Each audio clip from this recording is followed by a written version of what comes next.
Et si notre bien-être ne dépendait pas seulement de ce que l'on voit, mais aussi de ce que l'on ressent? Aujourd'hui, on plonge au cœur de l'invisible, là où circulent nos énergies. Ensemble, découvrons comment les soins énergétiques peuvent rééquilibrer le corps, apaiser l'esprit et réveiller notre force intérieure. Bonjour à tous et à toutes. Bienvenue sur ma chaîne Guérisseur et énergie lumineuse by Eric. Merci de bien vouloir soutenir ma chaîne en vous abonnant et en mettant un petit pouce vers le haut pour que toutes les personnes qui souhaitent avoir accès à ce contenu puissent en bénéficier et pour que YouTube puisse étendre la diffusion de cette chaîne à plus de personnes. D'avance, merci beaucoup pour votre participation. Les bienfaits des soins énergétiques. Ce qui est le thème d'aujourd'hui. Beaucoup de personnes entendent parler de divers soins qui se pratiquent de nos jours. Beaucoup y croient et d'autres n'y croient pas. Jusqu'au jour où, par la force des choses et pour X raisons, et après avoir tout essayé, alors, en dernier recours, on se dirige vers un énergéticien ou magnétiseur ou une personne pratiquant le Reiki. Et là, comme par enchantement, cela fonctionne. J'ai pu récemment discuter avec une personne qui avait des verrues sur chaque doigt d'une main. Et après avoir tout essayé, les verrues n'avaient pas disparu. Cette personne, en dernier recours, s'est dirigée vers une énergéticienne. Et à distance, en 3 séances, les verrues ont noirci et ont disparu définitivement. Alors, au vu des résultats, cette personne a cru en l'efficacité des soins énergétiques. La palette d'action est immense. Dans ce podcast, nous allons aborder différents points sur lesquels nous agissons et aussi quelques habitudes à prendre qui peuvent nous aider grandement au quotidien, notamment en termes de respiration. Cela va également me permettre de répondre à un commentaire d'Aurélie qui m'a été posé sur la respiration sacrée ou respiration consciente. On peut aussi parler de la respiration de l'infinité. Tout dépend comment on pratique cette respiration. Je vous expliquerai la façon de pratiquer ces respirations dans ce contenu. Les bienfaits des soins énergétiques sont bénéfiques sur plusieurs plans, pas seulement sur les problèmes physiques. Ils servent aussi au rééquilibrage de l'énergie, du corps, en harmonisant les flux énergétiques, pour promouvoir la guérison. Ils aident à la détente et au bien-être. Ils peuvent être associés à la médecine alternative et traditionnelle. Ils sont efficaces pour la réduction du stress et de l'anxiété. Ils aident à relâcher les tensions physiques et émotionnelles et réduisent donc les niveaux de stress et d'anxiété. Ils favorisent un état de relaxation profonde, ce qui permet au corps de se libérer des tensions accumulées. Ils améliorent la circulation de l'énergie dans le corps. Si cette énergie est bloquée ou déséquilibrée, cela peut entraîner des douleurs physiques ou des maladies émotionnelles. Les soins énergétiques visent à débloquer et rééquilibrer cette énergie pour améliorer la santé globale. Cela sert également au renforcement du système immunitaire en rééquilibrant les flux énergétiques. Les soins énergétiques peuvent stimuler la réponse immunitaire du corps. Une énergie harmonisée favorise une meilleure santé en renforçant la capacité du corps à se défendre contre les infections et à récupérer plus rapidement. Les traitements par soins énergétiques sont nombreux. Nous agissons aussi sur les corps subtils en les réharmonisant. Le rééquilibrage des chakras sont aussi d'une importance capitale. Il n'est pas nécessaire de consulter un énergéticien, un magnétiseur, juste pour une douleur physique, une maladie, etc. L'action ne s'arrête pas là. Cela va bien plus loin. Tout comme se faire un massage de détente en institut, les bienfaits d'un soin énergétique peuvent aussi être en plus. En s'ajoutant à un massage de détente, par exemple, l'équilibre émotionnel peut également faire partie des bienfaits qu'un énergéticien peut apporter à la personne qui vient en consultation pour libérer les émotions négatives ou refoulées. tristesse, colère, peur, etc. Cela permet de retrouver un équilibre émotionnel, une meilleure gestion du stress et un sentiment de légèreté. L'amélioration du bien-être mental fait partie des choses que nous pouvons traiter pour l'amélioration, par exemple, oui, de la concentration, pour plus de sérénité, l'amélioration du sommeil, pour les personnes qui dorment mal ou pas très bien. En rééquilibrant l'énergie du corps, cela permet d'aider à mieux dormir, à calmer l'esprit et à rétablir un rythme naturel de sommeil. La stimulation de la guérison naturelle en agissant en complément de traitement et en soutenant le corps et l'esprit pour qu'ils puissent mieux se rétablir après une blessure, une maladie ou une opération. Derrière un soin énergétique, la plupart des personnes rapportent souvent un sentiment de légèreté, de paix intérieure et de clarté mentale. Il est parfois difficile aux personnes ayant recours à un soin énergétique de lâcher prise, de se laisser porter durant la séance. Néanmoins, il est primordial d'être détendu, complètement, intellectuellement et physiquement, de façon à pouvoir obtenir 100% des bienfaits du soin. Cela vise à stimuler les capacités naturelles du corps, à se régénérer, à renforcer la vitalité du corps physique, à aider à se reconnecter à soi, à développer son intuition, à affiner ses sens, qui peuvent être endormis. Les soins énergétiques ne remplacent pas un avis ou un traitement médical. Ils sont complémentaires pour soutenir le bien-être global. Il existe plusieurs sortes de soins énergétiques au travers de différentes méthodes, comme le Reiki, le magnétisme, le Lao-Chi, etc. Nous allons revenir à présent à notre mode de respiration. Comme je l'avais dit durant mon podcast précédent, les bébés et les jeunes enfants respirent par le ventre jusqu'à l'âge de 4 à 7 ans environ. Pourquoi, au-delà, cette respiration disparaît, pour ensuite pratiquer une respiration rapide uniquement par nos poumons? Il faut savoir qu'à la naissance, un bébé respire en utilisant son ventre et en associant ses poumons et en se servant de son nez uniquement par inspiration et expiration. Cela s'appelle la respiration consciente ou respiration sacrée en termes d'énergie. En inspirant et expirant avec le nez, en associant son ventre et ses poumons, à l'inspire, on gonfle le ventre et à l'expire, on dégonfle le ventre. Cela est donc la respiration consciente. Il existe aussi une autre forme de respiration que l'on appelle la respiration de l'infinité. Le processus est le même que la respiration sacrée ou consciente. La différence est que tout se fait par la bouche uniquement au lieu du nez. On peut aussi, par contre, utiliser l'inspire par le nez et l'expire par la bouche. Toujours bien entendu en utilisant le ventre. Je vous invite à vous exercer à utiliser ces modes de respiration le plus longtemps possible.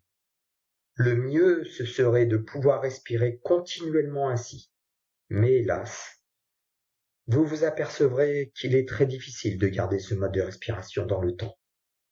Parce que, comme je l'ai dit, au-delà de 4 à 7 ans environ, ce mode de respiration disparaît, pour passer à une respiration rapide uniquement par les poumons. C'est environ entre 4 à 7 ans que notre mental prend le dessus sur notre inconscient. Et donc, ce mode de respiration conscient disparaît et laisse place à une respiration automatique, rapide, uniquement par les poumons. Pourquoi est-il préférable d'utiliser une respiration consciente plutôt qu'une respiration rapide ou automatique? Le but de la respiration consciente vise à oxygéner intégralement son corps physique. Chaque cellule, chaque organe, chaque sphère de notre corps, pour lui permettre de fonctionner au maximum de ses facultés, pour lui permettre de mieux combattre les infections, la fatigue, la maladie, etc. Il m'est arrivé, bien des fois, à plusieurs occasions, de manquer de sommeil et d'être fatigué, bien entendu. en utilisant la respiration consciente pendant 2 heures constamment, sans m'arrêter. J'ai pu alors ressentir mon corps se régénérer et la fatigue disparaître. Le but de cette respiration est une meilleure oxygénation de notre corps, à tous les niveaux. Cela aide profondément votre système immunitaire, ainsi que tous les systèmes de défense de votre corps. Cela permet une régénération plus rapide et plus efficace. Plus nous respirons profondément, comme les bébés et les très jeunes enfants, plus cela est bénéfique pour l'ensemble de notre santé et notre état général. Cela influence aussi notre état émotionnel, car tout comme notre corps, notre cerveau, lui aussi, a besoin d'un maximum d'oxygène. Donc, dans sa globalité, et en général, la respiration consciente est positive en tout point. Je vous conseille de la pratiquer le plus régulièrement possible. Même si vous n'arrivez pas à la maintenir longtemps dans le temps, commencez et entraînez-vous avec des petites périodes ou de courts instants pour ensuite augmenter la durée petit à petit.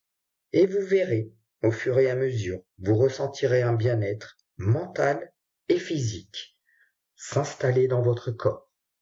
À l'inverse, bien que nous ne nous rendons pas compte, le mode de respiration rapide que nous employons ne nous permet pas d'oxygéner correctement l'intégralité de notre corps, profondément.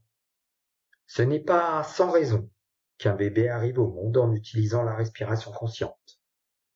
Il était déjà prouvé des bienfaits de cette respiration sur notre organisme.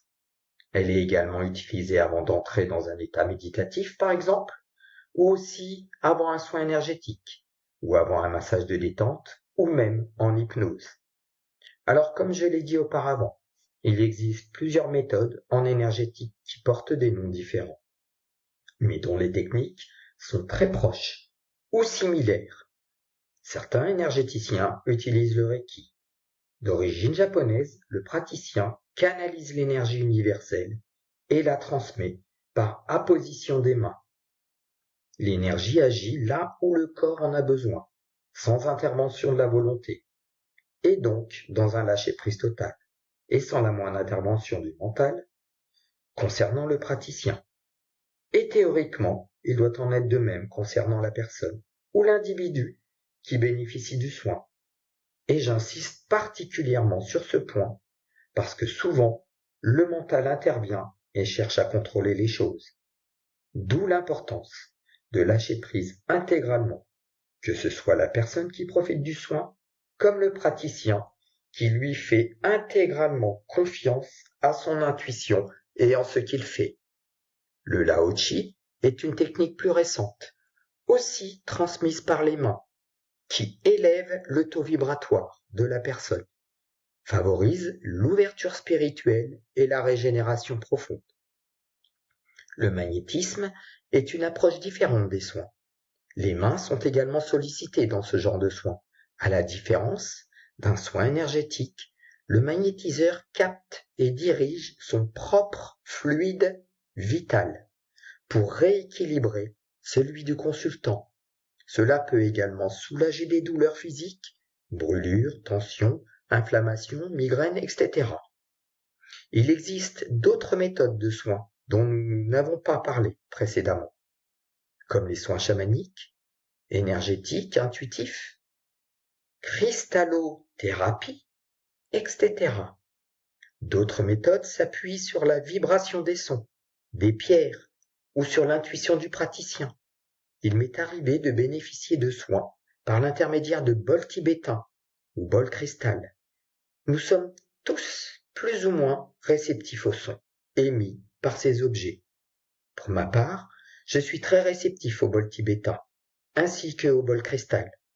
Il existe une méthode aussi appelée Access Bar. Cette méthode vise à travailler sur 32 points du crâne qui correspond à des zones liées à des croyances, émotions, mémoires. Cela permet de relâcher les schémas mentaux répétitifs et le stress. Sur le plan physique, ce qu'apporte un soin énergétique en partie et sur une petite généralité. détente profondément le corps et réduit les tensions musculaires, aide à soulager certaines douleurs chroniques, améliore le sommeil et la récupération, soutient le système immunitaire et la vitalité. Bien d'autres choses sont possibles, mais là, j'énumère qu'un échantillon des possibilités. Sur le plan émotionnel, il apaise l'anxiété, les angoisses, les émotions, fortes ou refoulées, aide à retrouver la stabilité émotionnelle et la confiance en soi, favorise le lâcher-prise sur le plan mental, calme le flot de pensée, améliore la clarté et la concentration, aide à se libérer des schémas négatifs ou répétitifs, redonne de la motivation et un sentiment d'équilibre intérieur. Sur le plan spirituel, augmente le taux vibratoire et la concentration et la connexion à soi ou à la conscience supérieure, favorise l'intuition, la paix intérieure et la conscience de son chemin de vie, peut ouvrir également la voie à des transformations profondes. Tout cela vise à un accompagnement de bien-être global. Beaucoup de praticiens travaillent d'ailleurs en parallèle de la médecine conventionnelle. Comme je l'ai déjà expliqué à plusieurs reprises, et ce qui est le cas dans une des vidéos que je vous ai laissées dans la section à propos de ma chaîne YouTube. Pour mieux vous donner un aperçu d'une séance de soins énergétiques, je vais vous expliquer approximativement comment se déroule une séance. Pour tous ceux qui n'ont encore jamais eu l'occasion de bénéficier d'un soin énergétique, alors, avant la séance, le praticien échange avec la personne, souvent appelée le receveur, pour connaître son état général, ses besoins, ses émotions du moment ou les zones de tension. Le but n'est pas d'établir un diagnostic médical, mais de cerner les déséquilibres énergétiques ou émotionnels. On peut être allongé, assis ou debout, selon le type de soin. Reiki, magnétisme, Lao-Chi, etc.